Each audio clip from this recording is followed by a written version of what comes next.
Sebagai akademisi sampai sekarang saya masih mengajar. Saya selalu menyempatkan diri untuk mengajar karena saya merasa bahwa mengajar itu bagian dari menjaga kewarasan. Maksudnya berarti kalau jadi politisi ada nggak waras atau gimana nih Kang Ya, Aceh? setidaknya kita di-guide 93,4 juta tersebut itu biaya keseluruhan. Jamaah sendiri hanya membayar, yang dibayar langsung oleh jamaah itu sebesar 56 juta.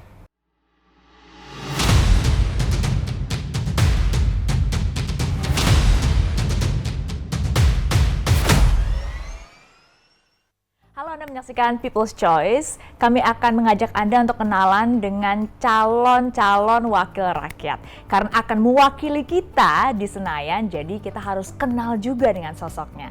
Nah, untuk episode kali ini saya sudah bersama dengan Kang Aceh Hasan Syadzili. Apa kabar Kang Aceh? Baik, alhamdulillah Mbak Stefani. Kang Aceh ini kan lagi banyak juga kerjaannya kayaknya ya, terutama perumusan biaya haji. Iya, baru tadi sore telah diputuskan melalui proses yang cukup panjang, dan proses perumusan ini memakan waktu memang lebih cepat daripada sebelumnya. Jadi pemerintah mengusulkan angka yang cukup tinggi sampai 105 juta per jamaah. Tentu tugas kami sebagai anggota dewan adalah memastikan suara rakyat kita dengar apa yang diinginkan oleh masyarakat, dan pada umumnya mereka mengatakan harus diturunkan. Makanya kemudian alhamdulillah tadi telah disepakati dengan Menteri Agama, biayanya turun dari 105 juta menjadi 93,4 juta. Setelah kita melakukan penelitian terhadap beberapa komponen biaya haji, terutama yang paling besar salah satunya adalah biaya penerbangan, kita dapat turunkan, kemudian biaya akomodasi dapat kita turunkan, ya. Walaupun memang dibandingkan dengan tahun yang lalu ada sedikit kenaikan, dan saya kira wajar ya karena inflasi dan juga depresiasi mata uang, karena sebagian besar penggunaan biaya haji itu ya menggunakan dolar dan juga menggunakan mata uang rial Arab Saudi. Jadi tentu harus menyesuaikan dengan mata uang tersebut gitu. Tapi yang harus dipahami juga oleh masyarakat bahwa 93,4 juta tersebut itu biaya keseluruhan. Jamaah sendiri hanya membayar, yang dibayar langsung oleh jamaah itu sebesar 56 juta. Karena biaya haji itu selain dibayar oleh jamaah tetapi juga berasal dari dana kelolaan haji yang menghasilkan nilai manfaat, yaitu 37 juta yang dalam tanda kutip disubsidi. Nah, dalam prakteknya nanti para jamaah haji insya Allah akan membayar rata-rata sekitar 28 sampai 29 juta, karena mereka kan sudah membayar setoran sebesar 25 juta, plus mereka mendapatkan nilai manfaat yang berasal dari virtual account. Jadi karena mereka membayar 25 juta yang menunggu rata-rata 10 sampai 15 tahun, itu kan kalau dilihat dari rekening mereka itu ada tambahan biaya, tambahan dana, dan rata-rata mereka mendapatkan tambahan 2,4 juta. Jadi sebetulnya dari proses pengelolaan keuangan haji ini relatif sudah on the track lah ya. Jadi, itu perjuangan, salah satu perjuangan Kang Aceh sebagai wakil rakyat, menjadi wakil ketua Komisi 8 untuk paling tidak meringankan rakyat gitu ya. Tentu, karena ya kita tahu bahwa situasi ekonomi juga kan memungkinkan bagi masyarakat. Kan tidak semua masyarakat memiliki kemampuan untuk membayar. Karena itu ya kita tekan. Selain itu salah satu keputusan penting yang kita keluarkan tadi adalah kebijakan untuk membayar cicilan dari yang 28 juta tersebut gitu.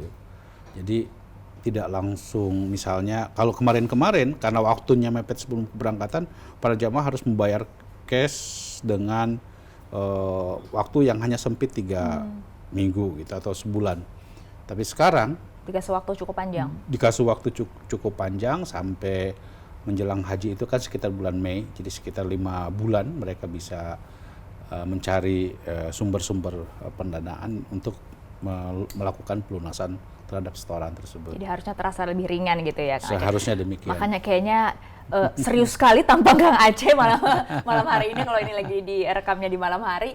Supaya lebih santai setelah tadi serius sekali memperjuangkan hak rakyat, saya punya 5 pertanyaan cepat nih, Kang Siap. Aceh. Rapid Jangan questions. susah-susah ya. Iya, enggak dong. Bagi Kang Aceh sebenarnya Ya, bisa dijawab ya. lah. Ini ada 5, cepet berarti jawabnya juga cepet ya Kang. Karena Ya. aku juga nanyanya cepet. Oke. Yang pertama, akademisi atau politisi? Politisi sekarang. Tapi tetap suka nggak dengan profesi sebagai akademisi? Sebagai akademisi sampai sekarang saya masih mengajar. Saya selalu menyempatkan diri untuk mengajar karena saya merasa bahwa mengajar itu bagian dari menjaga kewarasan. Maksudnya berarti kalau jadi politisi ada nggak waras atau gimana nih Kang Ya, Aceh? setidaknya kita di-guide ya oleh ilmu pengetahuan Ah. sehingga dalam proses pengambilan kebijakan yang sangat penting kita selalu diingatkan dengan kaidah-kaidah akademik sehingga ya kita tidak keluar dari semata-mata karena kepentingan interest politik semata atau kepentingan yang sifatnya ya terlalu jangka pendek. Saya kira salah satu di antara fungsi pengetahuan itu ya kita bisa mencapai sesuatu dengan pendekatan yang lebih ya menjaga kewarasan lah gitu. Jadi lingkungan pendidikan ini jadi kayak Tentu. ngingetin idealisme juga ya ketika Pertama berpolitik. itu, yang kedua juga kan kalau kita pendekatannya akademis tentu sesuatu bisa terukur. Oke. Ya, target-targetnya jelas, apa yang menjadi, karena kan kita tahu bahwa di dalam dunia akademik itu kan selalu ada temuan-temuan terbaru, ada teori-teori mutakhir yang tentu kita ya jangan jadul lah, harus mengikuti perkembangan Ya, ya, ya. pengetahuan. Itu selalu jadi terupdate ya. Betul. Kalau lagi wawancara sama Kang Aceh, terus secara virtual pasti backgroundnya juga buku-buku gitu ya. Itu emang punya ruangan sendiri juga ya, karena memang Iya. sebagai seorang dosen gitu. Tentu. Saya menyempatkan diri ya. Jadi saya kebetulan masih mengajar di Fakultas Ekonomi dan Bisnis, walaupun background saya juga di administrasi publik. Tapi karena yang saya ajar adalah tentang otonomi daerah, maka penting sekali kita mengetahui tentang kebijakan desentralisasi dalam konteks otonomi daerah, terutama aspek bagaimana mengembangkan potensi ekonomi daerah. Gitu. Nah, bagi saya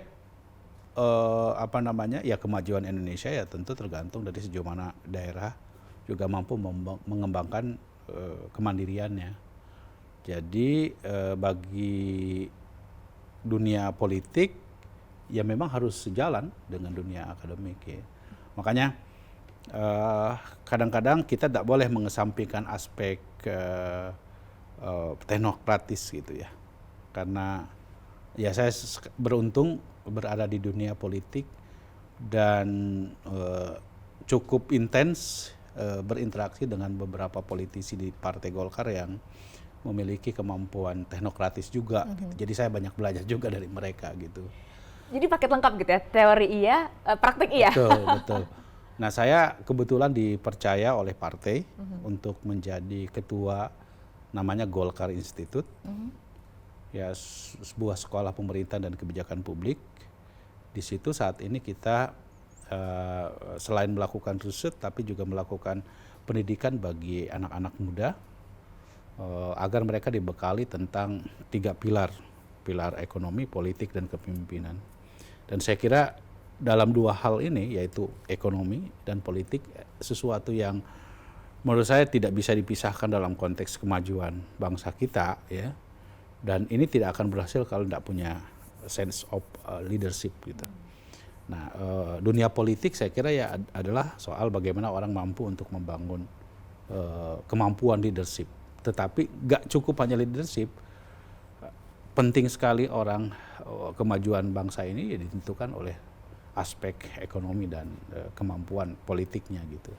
Jadi itu dibekali sejak masih muda berarti Sejak ya.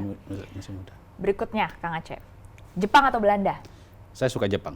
Suka Jepang, berarti nanti putranya yang kemudian diterima di Universitas Ya, Belanda dan ya, dia diterima di ya. Universitas Jepang. Ini berarti akan pilihnya Jepang? Putra saya sekolahkan di Jepang. Kenapa suka Jepang? Karena apanya? Ya, pertama Jepang memiliki tradisi Asia yang cukup kuat. tetapi dari segi kemajuan ilmunya juga tak kalah hebat dibandingkan dengan Barat ya.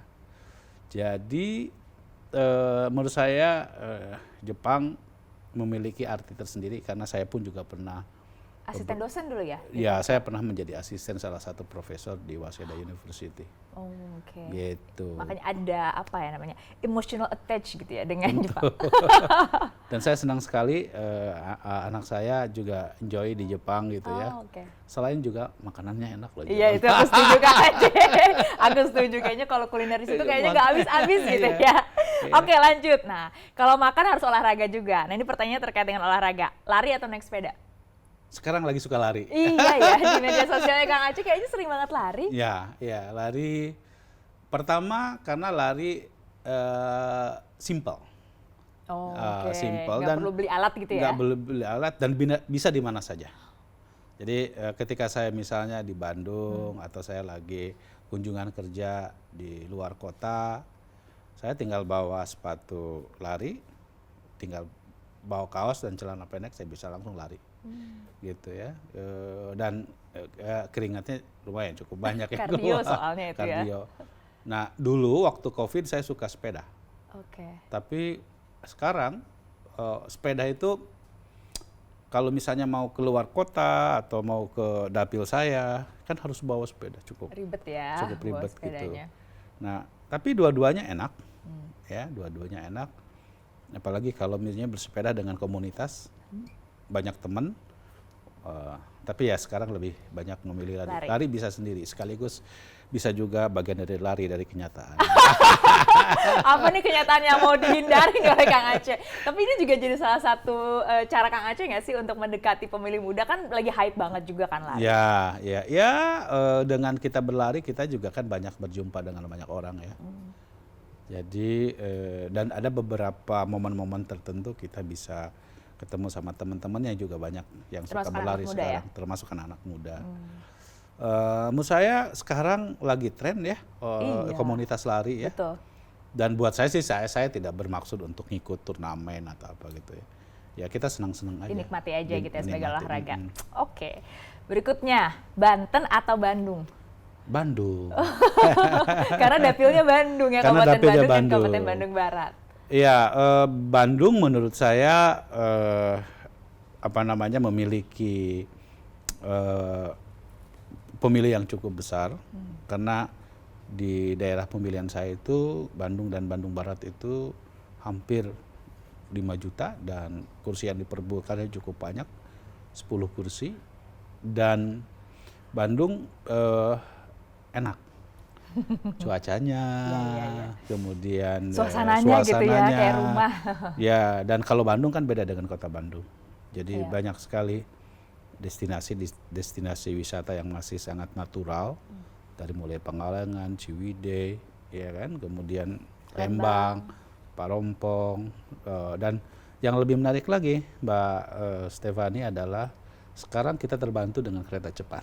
Oh iya betul, itu meningkatkan ya minat masyarakat untuk saya senang bisa bolak-balik Jakarta Bandung, ya walaupun sekarang harus harus pesan tiketnya 4 atau 5 hari sebelumnya. Jadi memang waktunya lebih.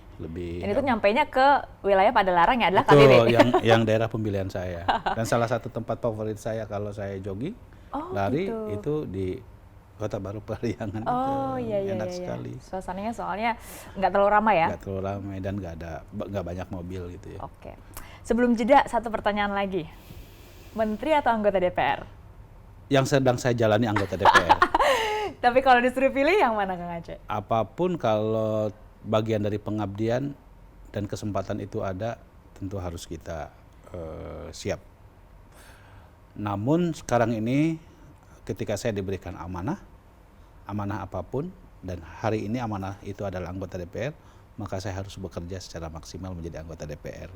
Banyak permasalahan kan di Kabupaten Bandung dan Kabupaten Bandung Barat, dan itu wilayahnya tuh terpencar-pencar gitu kan Kang Aceh. Betul. Kalau Kang Aceh sendiri yang sudah juga menjadi anggota DPR saat ini, melihat apa sih yang masih bisa ditawarkan kepada warga Kabupaten Bandung maupun Kabupaten Bandung Barat? Yang saya kebetulan merasakan betul ya apa yang saya serap selama ini sebagai anggota DPR dan kebetulan sebagai pimpinan Komisi 8 DPR RI yang membidangi sosial, agama, dan penanggulangan bencana serta pemberdayaan perempuan dan perlindungan anak.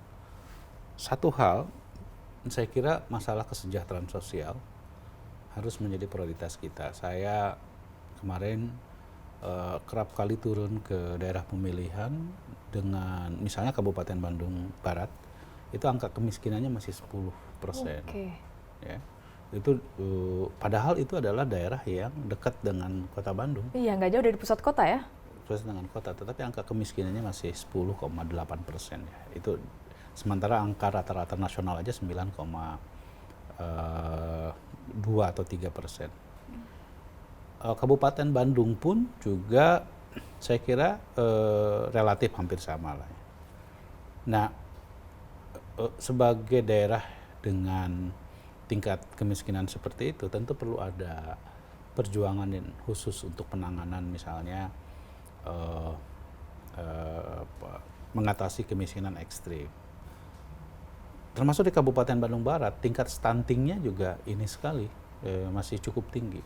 Apa kira-kira penyebabnya, Kang Aceh? Penyebab stunting itu ya soal akses orang terhadap gizi. Padahal kan cukup dekat maksudnya dengan ya, kota. memang kalau kita melihat kota Bandung ya terlihat lebih ini ya, lebih. Tapi kan orang nggak ngelihat misalnya kayak Bandung Barat itu ada Gunung Halu, Rongga, Sindangkerta, daerah-daerah itu ya. Kalau daerah seperti Lembang, Parongpong kan relatif bisa terjangkau oleh publik karena jalannya udah bagus. Tapi kan kita harus bayangkan di daerah-daerah seperti itu masih cukup perlu ya treatment khusus lah gitu. Nah jadi ya termasuk juga saya kira Kabupaten Bandung ya. Kabupaten Bandung luas ya. Ada Bandung bagian timur, Nagreg, Ranca Ekek, kemudian ada juga yang punya potensi yang cukup besar seperti di Ciwidey, Pangalengan gitu ya. Yang memang menurut saya misalnya yang perlu ditangani adalah soal di situ kan banyak daerah perkebunan, ya. Kepemilikan masyarakat sendiri terhadap tanah masih sangat terbatas. Hampir sebagian di antara masyarakat yang ada di Pangalengan atau di Ciwidey atau di Ranca Bali atau di Pasir Jambu itu ya orang bekerja di sektor perkebunan tapi ya mereka bukan pemilik. Ya mereka ya buruh perkebunan gitu. Nah, menurut saya memang perlu ada penanganan khusus untuk bagaimana meningkatkan kesejahteraan mereka. Ya. Karena itu kan menyangkut dengan akses mereka terhadap pekerjaan, gizi dan lain-lain.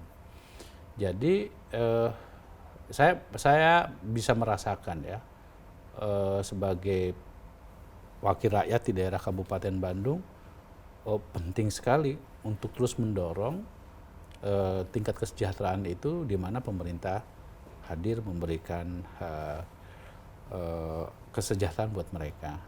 Makanya saya alhamdulillah senang bisa banyak membantu mereka gitu dan melalui program-program yang memang sudah selama ini dilakukan oleh pemerintah pusat seperti program Keluarga Harapan, program bantuan pangan non tunai, kartu sembako, dan bahkan kita dorong dari berbagai program termasuk diantaranya beberapa karena saya bermitra dengan Kementerian Agama, program-program pemberdayaan ekonomi pesantren. Ya, dan tentu yang harus kita dorong dari program-program itu pun juga bukan hanya sekedar charity, tetapi soal bagaimana kita meningkatkan kemandirian ekonomi mereka, gitu ya, kemampuan untuk terus mereka diberikan keterampilan, terutama anak-anak mudanya. Itu udah dilakukan ya, Kang? Selama ini saya melakukan kegiatan-kegiatan seperti itu di daerah pemilihan saya. Ini kan pas nih Kang Aceh memang di Komisi 8. Salah satunya bidangnya adalah sosial. Ya. Kang Aceh itu pernah juga di Komisi 2 ya? Pernah Komisi 2. Kalau terpilih lagi nanti mau tetap di Komisi 8 atau ke komisi lain atau balik ke Komisi 2? Saya pengennya tetap di Komisi 8. Ya, kenapa Komisi 8 itu Ya, saya pernah di Komisi 2, saya pernah beberapa saat juga di Komisi 1, pernah juga beberapa saat di Komisi 6 gitu ya. Tapi saya merasa kok di Komisi 8 Paling pas. paling pas karena bisa banyak membantu orang gitu ya. Oke. Walaupun itu otoritasnya otoritas eksekutif Lebih ya. lebih beririsan langsung dengan masyarakat Betul, gitu ya. tetapi karena kita di situ bisa misalnya ya itu tadi kan kita tahu banyak sekali kalau kita lihat postur anggaran negara kita ya perlindungan sosialnya itu besar sekali loh Pak. Hampir ya lebih dari 300 triliun. Ya. Untuk Kementerian Sosial sendiri hampir mendekati 79 triliun. Banyak ya. Banyak. Jadi, nah program-program bantuan sosial semacam ini tentu harus diarahkan kepada upaya itu tadi, misalnya kayak program PKH itu kan untuk penanganan stunting, Oke. karena masyarakat terutama ibu hamil, Angkanya masih tinggi ya. anak-anak ya diberikan akses terhadap gizi, kemudian membantu untuk pendidikan bagi anak-anak, belum lagi lansia dan disabilitas atau difabel juga dibantu melalui program-program seperti itu. Menurut saya ya banyak yang bisa kita lakukan dengan program-program semacam itu ya. Nah tapi memang arah kedepannya harus diarahkan pada upaya pemberdayaan dan pembangunan kemandirian ekonomi. Supaya apa? Supaya ya mereka mengalami graduasi, naik kelas gitu ya. Dari penerima bantuan ya kita harapkan mereka mampu untuk membangun kemandirian pada diri mereka gitu. Nah ini tentu pekerjaan yang cukup panjang ya. Selain itu ya di Komisi 8 karena saya bermitra dengan Kementerian Agama ya kita bisa banyak membantu kebijakan soal pesantren, soal pendidikan agama, soal ya misalnya soal haji ya. Juga Bandung juga punya potensi bencana yang cukup tinggi, misalnya Banjir udah pasti. Walaupun sekarang relatif sudah bisa ditanggulangi karena selama saya menjadi Komisi 8 mewakili Kabupaten Bandung, kita dorong beberapa kebijakan misalnya soal pembangunan sodetan-sodetan ya, dan relatif sekarang sudah mulai berkurang. Oke. Gitu. Jadi memang perlu ada penanganan secara komprehensif dari mulai hulu ya sampai hilir gitu. Gitu. Kang Aceh kan juga sekarang dosen di bidang pendidikan juga aktif gitu. Nggak tertarik juga untuk ke komisi di bidang pendidikan? Saya merasa ya tertarik tapi kalau di komisi pendidikan nggak ada sosial. Jadi menurut Kang Aceh tuh sosial tuh masih sangat penting ya? Masih sangat penting gitu. Dengan Kementerian Sosial menurut saya penting sekali ya untuk mendorong itu. Dan satu hal yang menurut saya memang harus terus ditekankan adalah soal sinergi antara pemerintah pusat dan pemerintah daerah di dalam proses penanganan masalah-masalah sosial itu. Karena kerap kali pemerintah, kadang-kadang pemerintah daerah kalau ada apa-apa ya tergantung kepada pemerintah pusat. Padahal kan masing-masing sudah punya porsinya begitu. Kang Aceh kan sekarang pemilih kita nanti ya di pemilu 2024 ini kan 56% tuh pemilih muda. Kalau Kang Aceh sendiri selain tadi ya olahraga, larinya ya lumayan lah dekat dengan anak-anak muda. Apalagi yang Kang Aceh lakukan untuk kemudian memikat hati anak-anak muda yang jadi pemilih terbanyak nanti di pemilu? Salah satunya yang saya lakukan adalah mendorong terus kewirausahaan bagi anak-anak muda. Saya sering sekali ya walaupun kadang-kadang lintas tidak ada kaitannya dengan komisi saya, tapi beberapa kali misalnya kita membuat semacam acara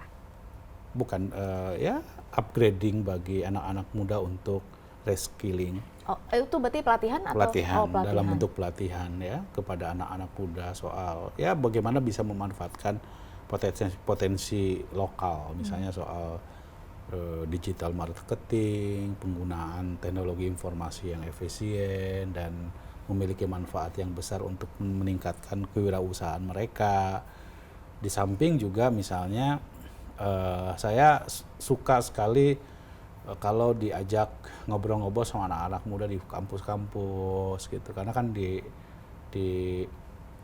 kebetulan di di Bandung itu suka diundang untuk kasih ceramah Tapi tentang bukan kampanye ya kan, kebangsaan. Kang? Tidak. Belum. Saya tanya sama mahasiswa saya ya, kapan saya kampanye ketika saya ngajar. Saya pasti nggak bakalan Profesional kampanye, gitu ya? profesional saja. Gitu. Tapi bahwa saya mengajak mereka untuk misalnya berorganisasi, berpolitik, ya. Kenapa gitu. mereka harus mau juga? Ya, karena itu bagian dari ya menurut saya itu panggilan yang harus dilakukan oleh anak-anak muda supaya mereka juga ikut Nggak aktif, apatis juga dengan politik nggak ya? apatis dengan politik dan ikut aktif dalam penentuan kebijakan, Oh, oke. gitu ya. Ya saya selalu menyampaikan, saya belum tentu benar, tetapi kalau saya diberikan masukan oleh anak-anak muda, yang tahu persoalan anak muda kan anak muda. Iya, betul. Jadi ketika saya dengar mereka bicara, menyampaikan pendapat, menyampaikan pemikiran mereka, oh saya senang sekali dan saya dengar apa yang mereka sampaikan. Dan itulah yang kemudian menjadi amunisi buat kita dalam konteks bagaimana kita menentukan dan merumuskan sebuah kebijakan. Jadi tahu kebutuhan anak muda itu apa ya, Kang? Ya, betul. Tapi saingan Kang Aceh ini kan di Dapil Jabar 2 ini kalau kita lihat tuh wah, banyak politisi-politisi senior, banyak juga artis-artis yang udah punya modal sosial Ya. ketenaran gitu, Ya, Kang Aceh. ya. Gimana Kang Aceh? Saya merasa bahwa kita masing-masing punya captive sendiri. Oh, oke. Nah, ya. Saya kebetulan punya latar belakang juga sebagai seorang yang dibesarkan dalam dunia pesantren. Betul. Saya relatif bisa langsung berkomunikasi dengan para tokoh agama, tokoh pesantren, tokoh madrasah, dan beberapa kalangan-kalangan tertentu yang mungkin belum tentu bisa dimasuki oleh kelompok-kelompok yang lain. Tapi sekali lagi, ya buat saya mereka bukan saingan saya. Wow, itu pernyataannya kuat sekali ya. Ya. Kang Aceh juga tapi sebagai ketua DPD Golkar Jabar Ya. juga mengingatkan ya untuk kader-kader Golkar yang maju nyalek juga jangan ada kanibalisme di Ya, antara kader ya, Golkar. Ya, saya ingatkan kepada mereka karena kalau sering ribut di antara internal kader itu udah pasti nggak bakalan nambah suara karena captive-nya sama, kemudian dia ribut di situ, padahal spektrumnya seharusnya diperluas. Ya, makanya kalau misalnya kita hanya ribut dalam satu daerah tertentu, maka pasti tidak akan nambah suara. Makanya saya bilang udah, you punya captive sendiri, masuk ke dalam wilayah situ, kita cari kan pemilih kita ini juga setiap pemilu selalu bertambah. Tadi dulu nggak sebanyak sekarang anak-anak mudanya. Karena 5 tahun yang lalu mereka belum menjadi pemilih. Betul. Sekarang sudah menjadi pemilih. Mayoritas lah ya. Mayoritas, karena itu sentuhannya bisa berbeda. Ya. Selain itu, bahwa kecenderungan orang kan bisa berbeda-beda antara satu dengan yang lain. Tinggal cara kita melakukan pendekatan terhadap orang-orang tersebut gitu. Jadi targetnya berapa kursi? Kalau pemilu 2019 kan 2 kursi ya? Iya 2 kursi, ya kalau bisa sih 3 kursi. Berapa? 3 kursi Oh, untuk 3 Golkar kursi. ya. Untuk Golkar ya. Target ya? Dari Ya, 10 itu target. kursi, 3? Dari 10 kursi kita targetkan 3. Salah satunya Kang Aceh? Ya tentu dong, ya kan. Oke Kang Aceh Hasan, terima kasih banyak. Sukses Ya, terus makasih nanti banyak. untuk kampanyenya Makasih. mulai 28 November sampai 10 Februari. Makasih. Sehat terus Kang Aceh. Sama-sama. Terima kasih juga Anda sudah menonton People Search. Nantikan episode kami berikutnya. Saya Samari Ginting. Sampai jumpa.